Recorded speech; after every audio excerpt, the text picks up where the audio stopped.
You're doing a good job, Sawyer.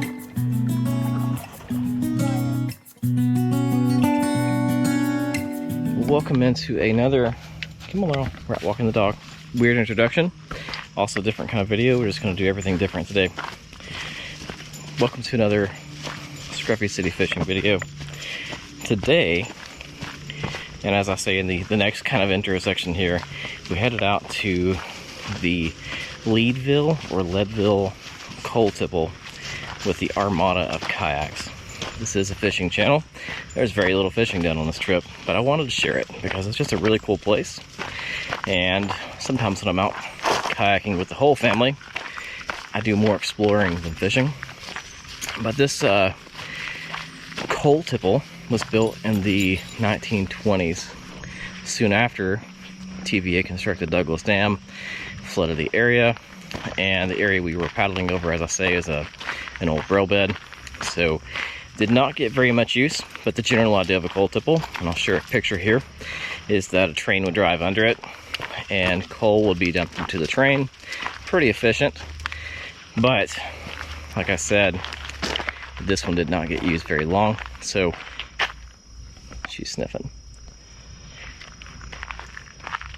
Still sniffing, come on. So this one though is still out there, and you can, when the water's high, and in this case very high, you can kayak out to it, maybe even take a big boat to it if the water's at the height that it was this time. Typically, most of the year, you can drive from the, I guess that's the Newport side of the lake, through a wildlife management area and access the coal tipple. I'll share some information about it, share some links down below, but I think it's Jefferson County or Cott County is working on having it declared as a historic site, which would be awesome. Maybe get some money to preserve it in some ways. You see there's a lot of graffiti, and I think a lot of things go on out there that I'd like to say most of my subscribers would not want to be a party to. Anyways, check this out. Hope you enjoy. We will put some miles in on this rail. Well, today is going to be a different kind of video. We are at the Leadville boat ramp / Rankin Bottoms, Rankin Ferry, whole lot of names for this place area. And there is normally a road that goes all the way out through there to about that island of trees.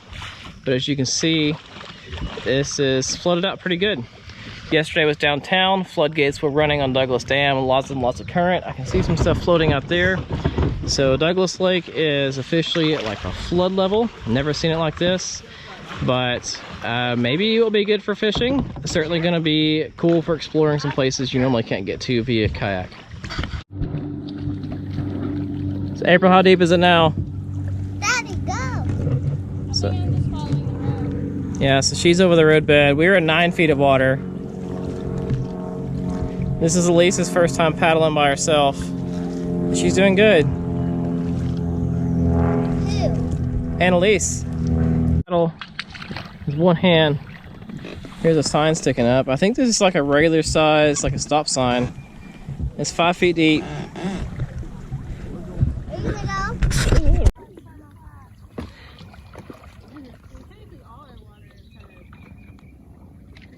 Nothing to be scared of. So we are paddling over an old railroad track, Isabella. Or an old rail bed. Down below us is where the trains used to go before they built this lake. This is where we have swam in the past, but it is too deep today, I think, for us to get out of the kayak and get back in. So we'll go underneath it and then go try to find a shallow spot.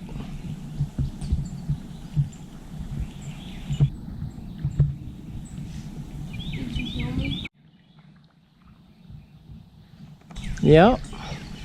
How deep is it? 6.5 feet deep. I'm at 5.5. I think I can touch that 6. This thing is crazy. Hi, Gracie.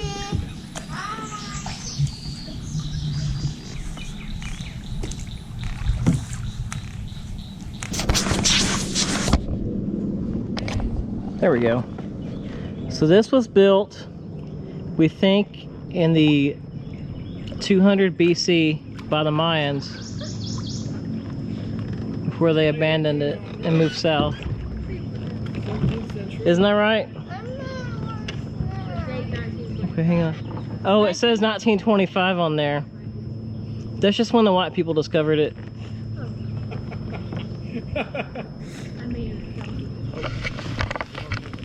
It was built in 1925 by the, I think it's just the Southern Railroad. Hang on, we'll get a snack in a second. And then that Douglas Dam was built in the 40s. So this huge structure was only used for like 20 something years before it became useless.